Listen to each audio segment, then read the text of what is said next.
Kakaibang crabs ang ating lutuin ngayon. Siyempre, napakasarap nito. Gagamit tayo dito ng puno ng saging. Yes po, isang puno ng saging ang ating gagamitin. Puputulin na natin ito at babalatan hanggang sa makuha natin yung puting parte nito. At kapag ganito na kalaki, slice natin ito para hindi tayo mahihirapan sa paghawak kapag ating grenade ito. Ito nakuha na natin ang puting parte ng ating puno ng saging. I-grate na natin para maging pino. Natapos na tayong mag-grate, iset aside muna natin. I-prepare natin ang iba pang mga sangkap.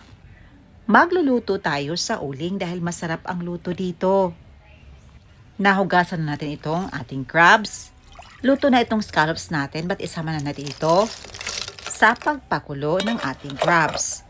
And while waiting, maghiwa muna tayo ng mga spices. So meron tayo ditong hinog na kamatis, isang pirasong red onion, ginger, at saka garlic. Hiwain lang natin ito na katamtamang laki lamang. Meron din tayo ditong spring onion, and after a few minutes, naluto na or naging pula na ang ating crabs, hanguin na natin ito. Papalamigin ng konti. Napaka-espesyal at napakasarap talaga ng ating lulutuin ngayon. Yung sabaw ng ating pinaglutuan, i-transfer natin sa separate bowl dahil gagamitin natin ito. I-set aside lang natin. Naglagay tayo ng oil sa ating kawali. Isahin na natin mga spices. Inuna natin ang ating ginger.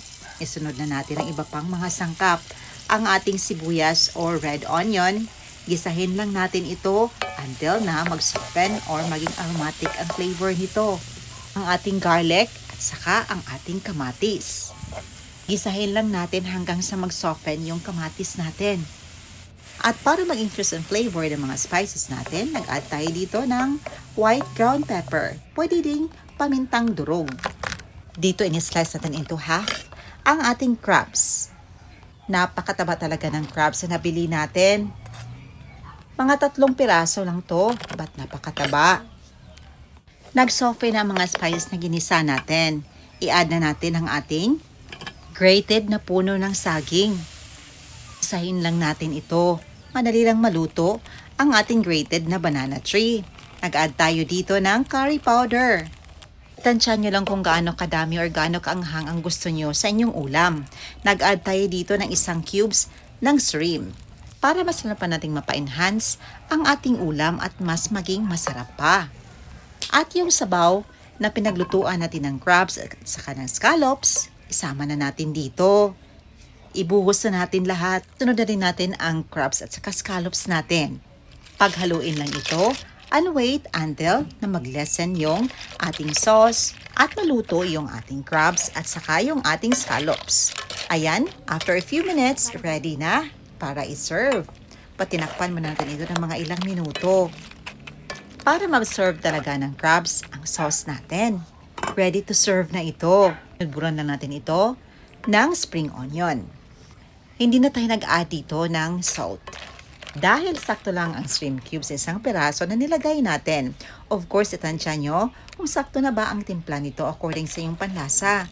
Ito na, hinahango na natin at ready to serve na para ating tikman. Excited na tayo.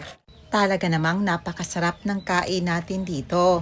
Tara, kainan na. Ayan, una natin kinuha ang ating crabs. Ang taba nito and ang sarap kainin. Matatakam ka talaga sa ulam na ito. At sino bang mag-aakala na ang sarap talagang lamin ang puno ng saging. Mas mapapadami pa ang ulam natin kapag ito ang iyong isinahog sa paborito nyong pritong isda or seafoods. Kaya subukan nyo na ang recipe natin para matikman nyo din kung gaano kasarap ang puno ng saging. Ayun lang po, salamat sa iyong panonood. See you in my next vlog. God bless you all and stay safe everyone. Bye and enjoy!